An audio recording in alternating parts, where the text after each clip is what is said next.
এটি প্রথমবারের মতো আমাদের মহাকাশে পাওয়া এক অদ্ভুত ও বিস্ময়কর বস্তু, যা সম্পর্কে নাসা অফিসিয়ালি জানিয়েছিল এটি আমাদের সৌরজগতের নয়।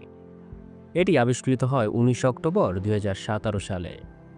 বিজ্ঞানীরা এর নাম দিয়েছিল ওumuamua।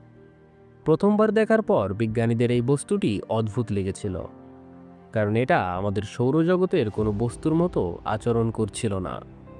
প্রথমবার দেখার পর বিজ্ঞানীরা এটিকে গ্রহাণু বলে ধারণা করেছিল, কিন্তু এর আকৃতি আমাদের সৌরজগতের গ্রহাণুদের থেকে অনেক বড়। ওumuamua ছিল 800 মিটার লম্বা এবং 80 মিটার চওড়া, যা প্রায় আধা কিলোমিটারের সমান। এটা খুবই দ্রুত চলছিল, যার গতি ছিল ঘন্টায় প্রায় 1,95,000 মাইল, যা আমাদের সৌরজগতের কোনো বস্তুর থেকে অনেক বেশি। আপনি যদি অজানাকে জানতে ভালোবাসেন তবে ভিডিওটি লাইক করে চ্যানেলটি সাবস্ক্রাইব করে রাখুন।